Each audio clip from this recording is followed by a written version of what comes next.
புத்தா பவுல் மாதிரி ஒரு கலர்ஃபுல்லான புத்தா பிளேட் ரெடி பண்ணுறது எப்படின்னு பார்க்கலாமா?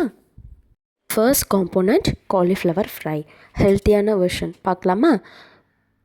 காலிஃப்ளவரை ஒரு 5 மினிட்ஸ் மஞ்சள் பொடி உப்பு போட்டு வேக வச்சுக்கலாம். அதுக்கு மசாலா ரெடி பண்ணிக்கலாம். மஞ்சள் பொடி, மிளகாய் பொடி, கரம் மசாலா, ஜீரக பொடி, கொஞ்சம் சாட் மசாலா, கொஞ்சம் கலருக்காக காஷ்மீரி சில்லி பவுடர், தேவையான அளவு உப்பு, இஞ்சி பூண்டு பேஸ்ட்டு போட்டு நல்லா ஆட் பண்ணிவிட்டு கொஞ்சம் தண்ணி மிக்ஸ் பண்ணிக்கலாம். அதோட கன்சிஸ்டன்சிக்காக கொஞ்சம் கார்ன்ஃப்ளவர் அதோட டெக்ஸ்சருக்காகவும் நம்ம போட்டுக்கலாம். இப்போ வேக வச்சு எடுத்த காலிஃப்ளவரை இதில் போட்டு நல்லா மிக்ஸ் பண்ணி வச்சுக்கலாம். ரொம்ப மிக்ஸ் பண்ணோன்னா அது உதிரி உதிரி ஆகிடும். ஸோ லைட்டாக ஓரளவு மிக்ஸ் பண்ணி வச்சுக்கலாம். இப்போ நம்ம ஓடிஜியில் பண்ண போகிறதுனால கொஞ்சம் ஆயில் ஆட் பண்ணலாம். கார்ன்ஃப்ளவர் போட கொஞ்சம் கிறிஸ்பினஸ் ஜாஸ்தியாக இருக்கும். இப்போது நம்ம பேக்கிங் பேப்பரோ ஒரு ஃபாயிலோ எடுத்துகிட்டு நம்ம காலிஃப்ளவர் ரெடி பண்ணி வச்ச காலிஃப்ளவரை இதில் அலைன் பண்ணிவிட்டு நம்ம ஓடிஜியில் வச்சு எடுக்க போகிறோம். இது ஆயில் ஃப்ரை இல்லாமல் ஓடிஜின்றனால ஒரு ஹெல்தியஸ்ட் வெர்ஷன் தான், கிட்ஸ்க்கும் நம்ம கொடுக்கலாம். அது ரெடி ஆகிட்டு இருக்கும்போது நம்ம குயிக்காக பிரியாணி எப்படி பண்ணுறதுன்னு பார்க்கலாம்.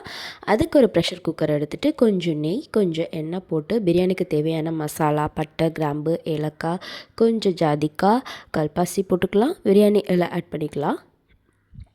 கொஞ்சம் 2 வெங்காயம் கட் பண்ணி வச்சுருக்கேன், அதை ஆட் பண்ணிக்க போகிறோம். இது நல்லா சாட்டே பண்ணிகிட்டு இருக்கும்போது கொஞ்சம் இஞ்சி பூண்டு பேஸ்ட் ஆட் பண்ணுறோம். இது நல்லா வதக்கிட்டு அதுக்கப்புறம் தக்காளி ஆட் பண்ணுறோம்.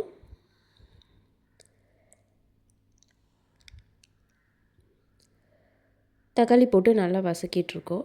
நல்லா வேகணும். வெந்ததுக்கப்புறம் கொஞ்சம் மஞ்சள் பொடி, கொஞ்சம் மிளகாய் பொடி,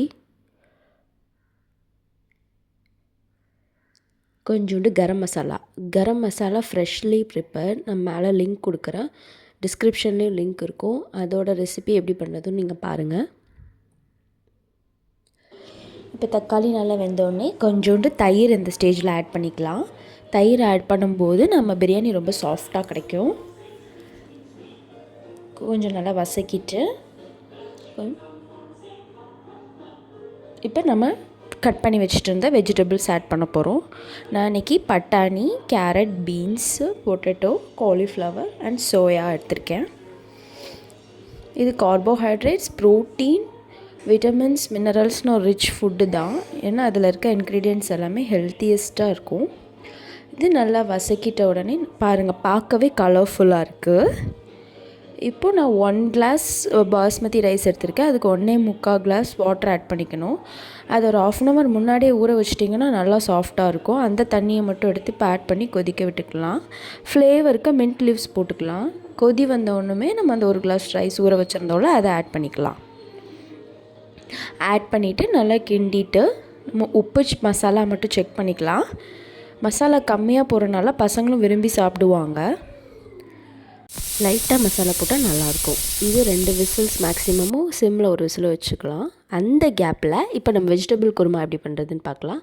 அதுக்கு கொஞ்சம் எண்ணெய் விட்டுட்டு பிரியாணி மசாலாஸ் தேவையான பட்டை, கிராம்பு, ஏலக்காய் எல்லாம் ஆட் பண்ணிவிட்டு ஒரு வெங்காயம் சாப் பண்ணி எடுத்துகிட்டு அதை ஆட் பண்ணி நல்லா வதக்கிட்டுருக்கணும். வதக்கும்போது அதே மாதிரி இஞ்சி பூண்டு பேஸ்ட்டு இதெல்லாம் ஆட் பண்ணுறோம். அதை சேர்த்தே நீங்கள் அரைச்சிட்டிங்கன்னா ஒரே வேலையாக முடிஞ்சிடும். தனித்தனியாக பண்ணணும்னு அவசியம் இல்லை. ஸோ இது ஒரே வேலையாக முடிக்கிறதுக்கு நீங்கள் 2த்துக்கும் சேர்த்து வெஜிடபிள்ஸ் கட் பண்ணிட்டீங்கன்னா இதில் கொஞ்சம் அதில் கொஞ்சம் போட்டு கூட முடிச்சிடலாம். செய்யவும் சிம்பிளாக இருக்கும், உங்களுக்கு ஒரு ஹெல்த்தியஸ்ட் டிஷ்ஷாகவும் இருக்கும். இப்போ அதே மாதிரி கேரட், பீன்ஸ், பொட்டேட்டோ, பீஸ் எல்லாம் போட்டுருக்கலாம். மிக்ஸ்டு வெஜிடபிள்ஸாக ஆகிடும். கொஞ்சம் சோயாவும் ஆட் பண்ணிக்கலாம், ப்ரோட்டீன் ரிச்சாக இருக்கும்.